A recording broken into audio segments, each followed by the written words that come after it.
રજાઓમાં પણ ખાલીખમ છે ગોવા. સીએમ સાવંતે કહ્યું, હોટલો હાઉસફુલ, બીચ પર પણ છે ભીડ. ગોવાના સીએમ પ્રમોદ સાવંતે ગુરુવારે કહ્યું કે રાજ્યમાં પ્રવાસીઓની સંખ્યામાં કોઈ ઘટાડો થયો નથી. રાજ્ય વિશે ખોટા માહિતી આપતા ઇન્ફ્લુએન્સરની ટીકા કરતા સીએમ સાવંતે કહ્યું કે રાજ્યની તમામ હોટલો અને બીચ લોકોથી ભરેલા છે. ઇન્ફ્લુએન્સરે આ સ્થળોની મુલાકાત લેવી જોઈએ. કેટલાક સોશિયલ મીડિયા ઇન્ફ્લુએન્સરે થોડા દિવસો પહેલા નિર્જર બીચ, રેસ્ટોરન્ટ અને રસ્તાઓની તસવીરો અને વિડીયો પોસ્ટ કર્યા હતા, જેમાં દાવો કરવામાં આવ્યો હતો કે પ્રવાસીઓ ગોવાના બદલે ક્રિસમસના નવા વર્ષની ઉજવણી દરમિયાન અન્ય સ્થળોએ જઈ રહ્યા છે. આ દાવાઓને નકારતા સીએમ સાવંતે કહ્યું કે હું દેશભરના લોકોનું ગોવામાં સ્વાગત કરું છું.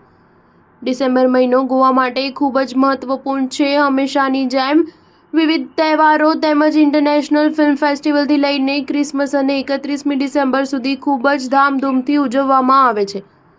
નવેમ્બર, ડિસેમ્બર અને જાન્યુઆરી મહિનાઓ ગોવામાં પ્રવાસીઓથી ધમધમતા હોય છે. અહીંની તમામ હોટલો ભરેલી છે. કેટલાક સોશિયલ મીડિયા ઇન્ફ્લુએન્સર કહી રહ્યા છે કે પ્રવાસીઓ ગોવા આવવાના બદલે અન્ય સ્થળોએ જઈ રહ્યા છે. આ ઇન્ફ્લુએન્સર્સ ખોટું કામ કરી રહ્યા છે. તેઓ ગોવા વિશે લોકોને ખોટો સંદેશ આપી રહ્યા છે. આથી હું તેમને કહેવા માંગુ છું કે તેઓ એકવાર અમારા બીચની મુલાકાત લે. મુખ્યમંત્રી સાવંતે વધુમાં કહ્યું કે પ્રવાસીઓ માટે લોકપ્રિય ચર્ચ, દરિયા કિનારા અને મંદિરોનું સમારકામ કરવામાં આવ્યું છે.